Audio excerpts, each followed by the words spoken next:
Okay, so I wanted to share with you guys how I fixed my Karcher window vac. This is the WV2 model.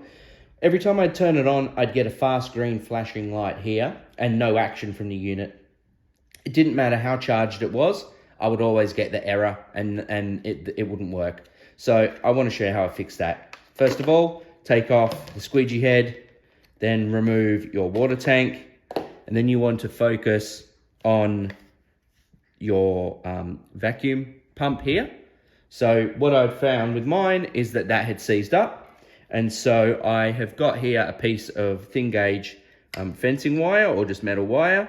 You push that through the outermost hole there. As you push it through and as you pull it out, you can feel the wire will hook onto the fins inside and it will force them to rotate. So it will unblock any blockage in there, or it will unseize that vacuum fan that is in here. If you don't have fencing wire, don't despair. You can use anything that has a similar sort of action. So you could use a Q-tip. You could probably even use a wooden skewer. You could also use a zip tie if you have one of those at hand. So try that and hopefully yours pulls through just like mine did. Thanks.